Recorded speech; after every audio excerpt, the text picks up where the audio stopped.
ಉಪೇಂದ್ರ ಅವರು ಯಾವುದೋ ಒಂದು ಇಂಟರ್ವ್ಯೂನಲ್ಲಿ ಹೋರಾಟ ಇಲ್ಲದೆ ಇರುವಂತ ಒಂದು ಪ್ರಪಂಚ ಸೃಷ್ಟಿ ಆಗ್ಬೇಕು ಅಂತ ಹೇಳಿದ್ರು.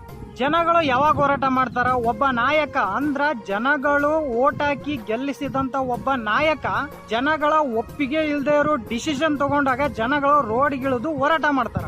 ಇದಕ್ಕೊಂದು ಉದಾಹರಣೆ ಕೊಡೋದಾದ್ರೆ ಇವಾಗ ಬಿಡದಿ ಒಳಗ ರೈತರು ಹೋರಾಟ ಮಾಡಕತ್ತಾರಲ್ಲ, ಇದೇ ಇದಕ್ಕೆ ಉದಾಹರಣೆ. ಯಾವ ತರ ಸಿಸ್ಟಮ್ ಇರ್ಬೇಕಪ್ಪ ಅಂತಂದ್ರ ಇಲ್ಲಿ ಅಧಿಕಾರ ಅನ್ನೋದು ನಾಯಕನ ಕೈಯಾಗಿರ್ಬಾರ್ದ, ಜನದ ಕೈಯಾಗಿರ್ಬೇಕು. ಅವಾಗ ಹೋರಾಟ ಅನ್ನೋ ಪ್ರಶ್ನೆನೇ ಇರೋದಿಲ್ಲ. ಇದೆಲ್ಲ ಸಾಧ್ಯತೆ ಇರೋದು ಪ್ರಜಾಕೀಯ ಪಕ್ಷದಲ್ಲಿ, ಅಂದ್ರೆ ಜನಗಳ ಪಕ್ಷದಲ್ಲಿ. ನೀವು ಮಾಡ್ಬೇಕಾಗಿರೋದು ಇಷ್ಟ, ನಿಮ್ಮಲ್ಲಿರುವಂತ ಒಬ್ಬ ಕೆಲಸಗಾರನ್ನ ಹುಡುಕಿ ಎಲೆಕ್ಷನ್ಗೆ ಅವ್ನ್ ನಿಲ್ಲಿಸ್ಬೇಕು. ಎಲೆಕ್ಷನ್ ಅಲ್ಲಿ ಅವ್ನ್ ಗೆದ್ದಾದ್ಮೇಲೆ ಅವ್ನ್ ಗೆಲ್ಲೋದು ಅಂದ್ರೆ ನೀವು ಗೆದ್ದ ಹಾಗೆ, ಅಂದ್ರೆ ಅಧಿಕಾರ ನಿಮಗ್ ನೀವು ತಗೊಂಡ ಹಾಗೆ.